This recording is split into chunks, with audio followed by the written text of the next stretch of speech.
Good afternoon. Today is Gimel Tammuz, the third day of the month of Tammuz, which is the 30th Yartzeit of the Lubavitcher Rebbe, a blessed memory. Last night, I spent hours at the Rebbe's graveside praying at the Ohel for myself, my family, our community, for the Jewish people, for Am Yisrael, for Israel. In fact, after I left, I saw a video about a half an hour after I left. Mayor Adams at 1 a.m. came for 10 minutes to pray at the Rebbe's graveside. And throughout the evening, I saw people of all walks of life, of all communities, Jews, Gentiles, secular, religious, really epitomizing what the Rebbe was. A unifier, someone who brought everyone together and tried to bring out the best of everyone. It's a hard day for me. I miss the Rebbe. I grew up in Crown Heights. For the first 18 years of my life, I was literally at the Rebbe's feet. And every time he spoke, he would speak on Shabbat for hours. And I would have the merit to sit next to him till my bar mitzvah, literally within hand's reach, and after a little further away. And every time the Rebbe came out for a talk, and the Rebbe always loved the children and would focus on them. When the Rebbe would come in, he would give us a dime and a nickel to each child that was there to be a messenger for charity. And then when the Rebbe would be at the gatherings and the children would sit next to him, the Rebbe would look at them and would encourage them to say L'chaim. It was a remarkable formative years of my life that was molded by the Rebbe's love and the Rebbe's faith in each one of us. You know, I was watching a video today of Chief Rabbi Jonathan Sachs of blessed memory. And he says how when, in 1990, when the opportunity came for him to be one of the candidates for the Chief Rabbi of Great Britain, it was a big task and he wasn't sure if he should take it. Of course, he felt it was a family obligation because it was a family decision, because it would be a toll on the whole family. So he asked his wife permission if he could write a note to Lubavitcher Rebbe, blessed memory, seeking his advice. And the reason he asked his wife's permission is because if he asked the Rebbe and he's answered you, you do what he says. And his wife said yes. And he wrote this letter to the Rebbe, and in it he wrote all the pros and the cons. If he should take the job, if he shouldn't take the job. And then at the end he writes, should I put my hat in the ring, so to speak, to become Chief Rabbi of Great Britain? And the Rebbe answered him without writing one word. The Rebbe took the word should I, and then with the parentheses, he marked it the other way, saying I should instead of should I.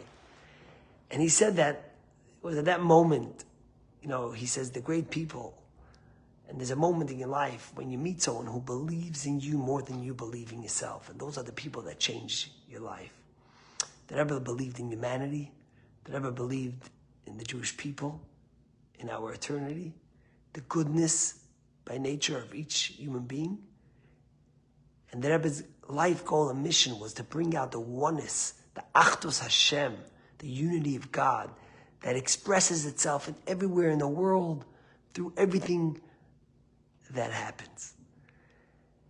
And it makes me think, because today in the morning, when I did my section of the Chumash that I do every day, we read the story of Moses and Aaron, where God tells Moses to go speak to the rock.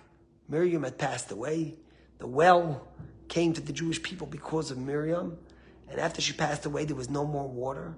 And the Jews complained they were in the desert. There was no natural way to get water except from this rock that traveled with them, that was in honor of Miriam, and they were thirsty. And God tells Moses to go speak to the rock. And Moses goes, but instead of speaking to the rock, he hits the rock. And the water comes out. And then God tells Moses and Aaron that because they hit the rock, instead of speaking to the rock, they weren't going to go into the land of Israel.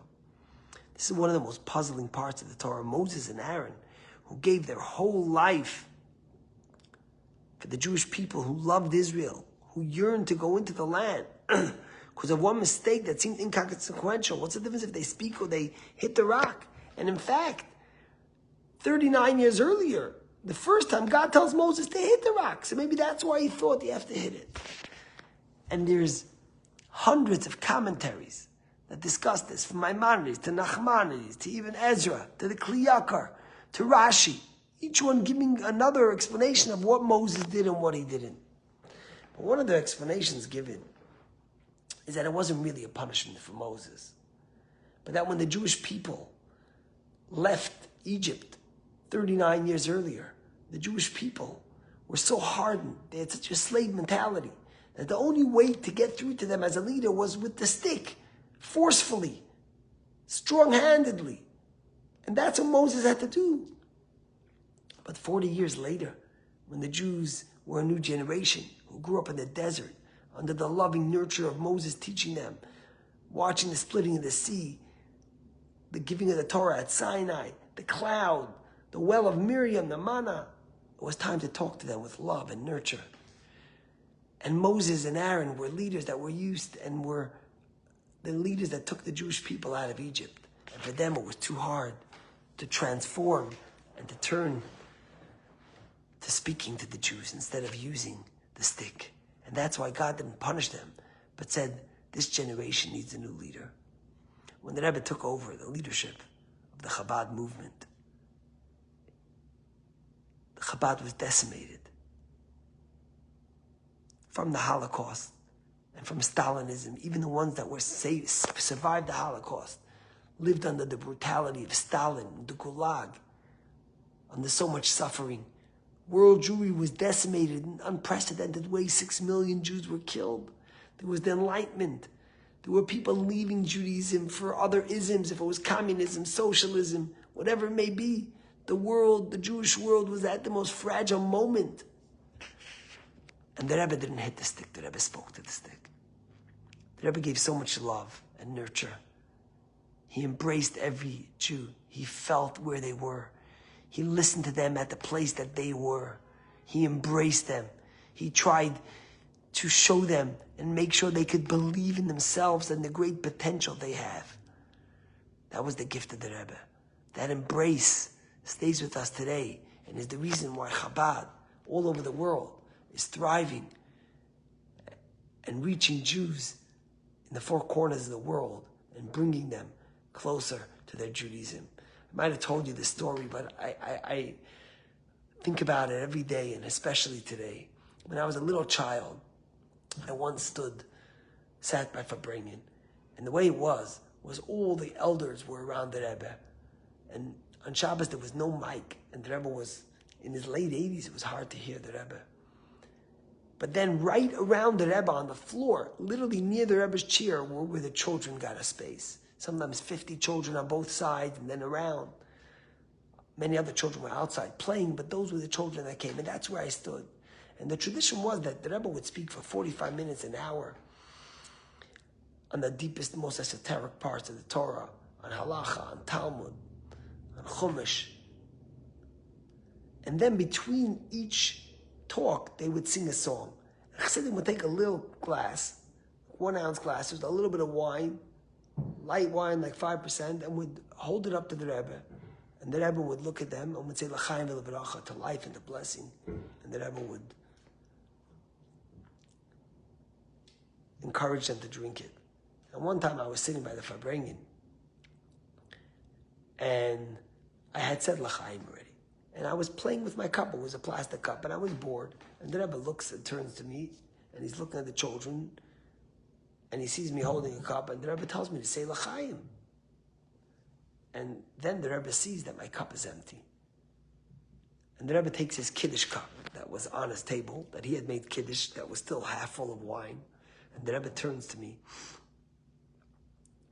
and pours wine into my cup so lovingly and tells me to say L'chaim. These are the memories that I have.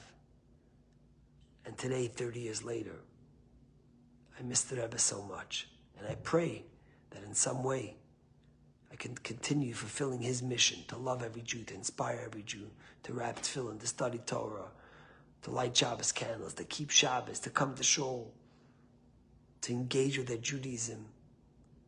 And hopefully we could all become the greatest people we could be.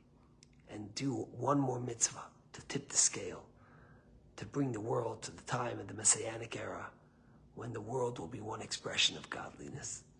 Have an awesome day and do an extra mitzvah.